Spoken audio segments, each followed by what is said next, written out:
বনি ইসরাইলের এক বদমাশ ছিল, বদমাশ কিফিল নাম ছিল, কিফিল। কিতাবে পাওয়া যায় যে নিজেকেও নিজে মানুষ বলতো না, বলতো কুকুরও আমার চেয়ে উত্তম। কিন্তু আল্লাহ ওকে টাকার পাহাড় দিছিলেন, পাহাড়। এই কাগজের টাকা না, সোনা রূপার টাকা, সোনা রূপার। আমরা তো কাগজ পাই মাথা নষ্ট, ঠিক না? সবার কাছে সোনা রূপার টাকা থাকলে না জানি কি করতো, আল্লাহ জানে। একটু কাগজ পাই তো মাথা নষ্ট, ঠিক না? মনে হয় বুঝাইতে পারলাম না।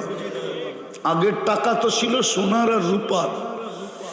পাকিস্তান আমলেও বাংলাদেশের 1 টাকার কয়েন ছিল পিওর রূপার।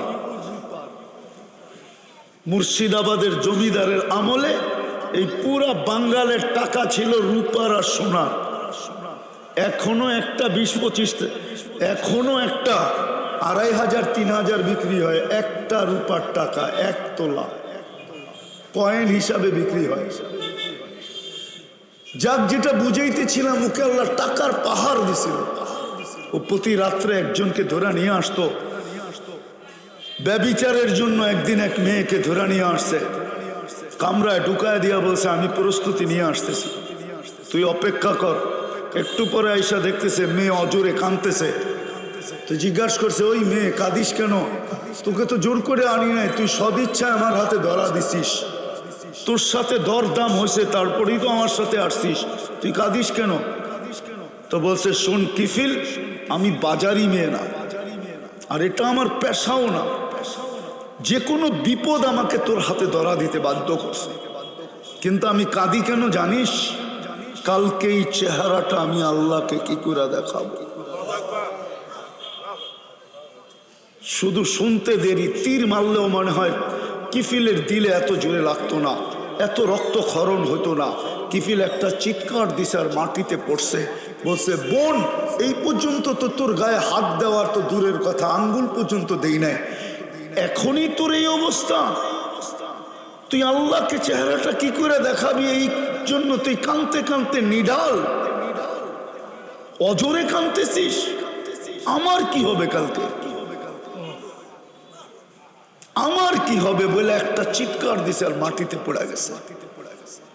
তারপরে বলছে, বোন, তোর গায়ে হাত তো দূরের কথা, আঙ্গুলের ছোঁয়া দিব না, আমি তওবা করলাম, একটা অনুরোধ তুই আমার রাখ, এই টাকা তোকে দিয়া দিলাম, অনুরোধ হলো তুই চোখ ভিজা, পানি নিয়ে চোখগুলা দিয়া হাত দুটা উঠায়া চোখের পানি দিয়া আল্লাহকে একটু বলা দে, আমার তওবাটা যেন কবুল করে, ফিরত যেন না দেয়। ওই রাত্রে কিফিল মারা গেছে। সকালে স্বর্ণ অক্ষরে দরজায় লেখা উঠছে, কদ গফার আল্লাহু লি কিফলিন, আল্লাহ কিফিলকে মাফ করে দিয়েছে। জীবন পরিবর্তন করার জন্য বেশি কিছু লাগে না। আমিও শেষ জায়গায় চলে আসছি, গুছায়া নিয়ে আসতেছি। যেই আল্লাহ মানুষটাকে এত যোগ্যতা দিয়ে তৈরি করলেন, যেই যোগ্যতার প্রমাণ আজকের উন্নত দুনিয়াটা, ওই মানুষটার চিন্তা করা উচিত, এত যোগ্যতা আমাকে শুধু এই 60-70 বছরের জীবনটা গুছানোর জন্য দিলেন, ন্যায়ের পিছনে আরো কোনো উদ্দেশ্য আছে, এটাই চিন্তা করা দরকার। তাইলে রাস্তা খুলবে, তাইলে বিবেকের পর্দা খুলবে, তাইলে রাস্তা উন্মোচিত হবে, তাইলে আপনি রাস্তা পাবেন, কালকে লজ্জিত হতে হবে না। এইখানে তো 60-70 বছর, এইখানের প্রয়োজনই আর কতটুকু, আর মানুষ খাই কতটুকু, কি যতটুক কামায় অতটুক খায় নাকি? বলেন তো, যতটুক কামান অতটুক খান? অতটুক খান, যতটুক কামায় অতটুক খায় না। আর আল্লাহরও সিস্টেম, তোকে কামাইতে দিব কিন্তু খাইতে দিব না। এই জন্য যার কামাই যত বেশি তার খাওয়া তত কম, যার স্যালারি যত বেশি তার খাওয়া সময় তত কম, সে তত খাইতে পারে না, সময় পায় না, কোত্থেকে খাবে? সারাদিন ব্যস্ত, ওই খাওয়ার সুযোগ পায় না। খাওয়া মজা নিয়ে খাইতে পারে না, মজা নিয়ে খাওয়া বোঝেন? খাওয়া মজা নিয়ে খাওয়া বোঝেন? যত বেশি চাবায়া খাইতে পারবেন তত খাওয়ার মজা পাবেন। দেখবেন পানালারা পান মুখে দিলে খাওয়া দিলে কয় না মাত্র পানটা দিলাম তো একটু মজা নিয়ে নেই, তারপরে এটা যত চাবাবে তত মজা লাগবে, খাওয়া যত চাবায়া খাবে তত মজা লাগবে।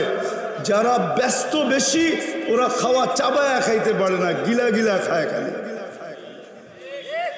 বিশ্বাস হয় না? ও গিলা গিলা খায়, চাবায়া খাইতে পারে না। আল্লাহ বলে কামাবে তোমাকে আমি খাইতে দিব না, বানাবে যত সুন্দর বানাও কিন্তু তোমাকে চিরদিন থাকতে দিব না। এই জন্য অনেক বাড়িঘর আমাকে কাঁদায়।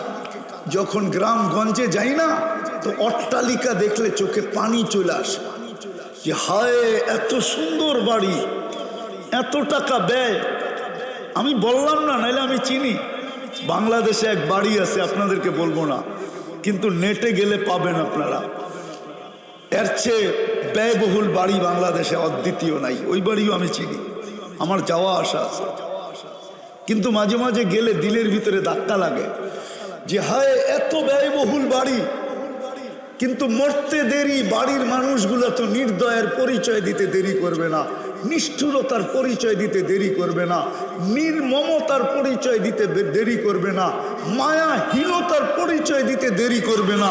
রাইখা আসবে ওই জঙ্গলে, এতটুকুও বলবে না যে একটা কামরার ভিতরেই দিয়া দিই, বাড়ির পরিধির ভিতরেই দিয়া দিই, আঙ্গিনাই দিয়া দিই না। বলবে কবর নিয়ে কি করে বাস করবে, যাও কবরস্থানে রেখা আস।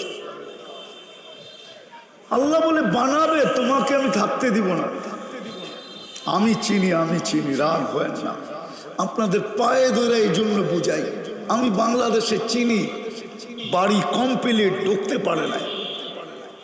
আমি চিনি এরকম লোক যে বাড়ির গেটে বাড়ি দেখতে যায়, বাড়ির গেটে গাড়ি ব্রেক করছে আর ওইখানে স্ট্রোক করছে, ওইখান থেকে হাসপাতাল, ওইখান থেকে কবর।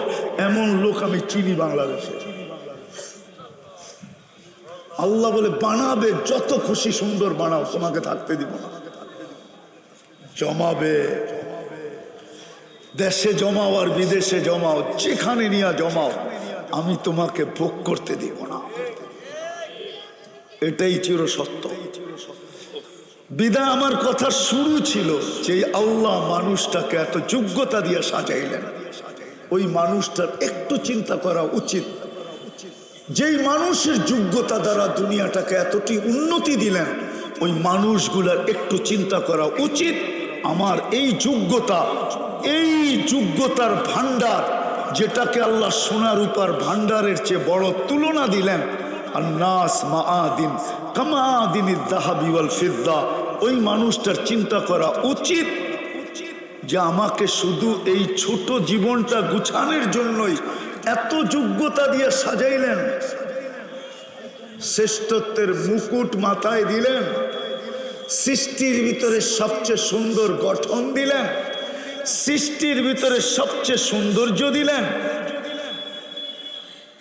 দুনিয়ার আধিপত্যটা আমাদের হাতে উঠায় দিলেন, দুনিয়া আখেরাত আমাদেরকে দিয়া দিলেন। কোন সৃষ্টিকে বিনিময় দিলেন না। আমি মুখ খুলতে দেরি, আমাকে বিনিময়ের গাঁটটি দিতে দেরি করেন না, শুধু এই ছোট জীবনটা গুছানোর জন্য। আপনাকে তো শ্রেষ্ঠত্বের মুকুট দিছে। দুনিয়ার কয়জন আপনাকে ভালোবাসে বলেন? হ্যাঁ, রাগ হয়ে যায় কিনা বরগুনার মানুষ আল্লাহই জানে।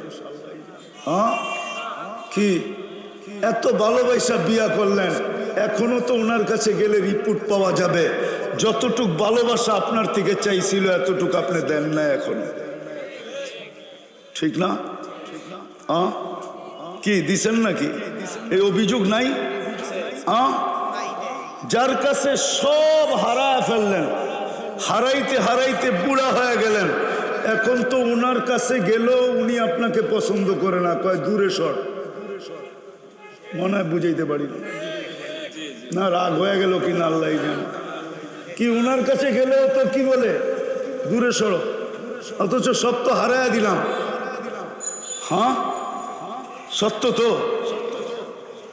যে মানুষটাকে আল্লাহ নিজে ভালোবাসলেন, মানুষকে কয়জন ভালোবাসে? সব কিছু দেওয়ার পরে আল্লাহ বলতেছে সব যখন তোকে দিলাম, ভালোবাসার কাকে দিব? ভালোবাসো তোকেই দিয়া দিলাম, তোকেই ভালোবাসি।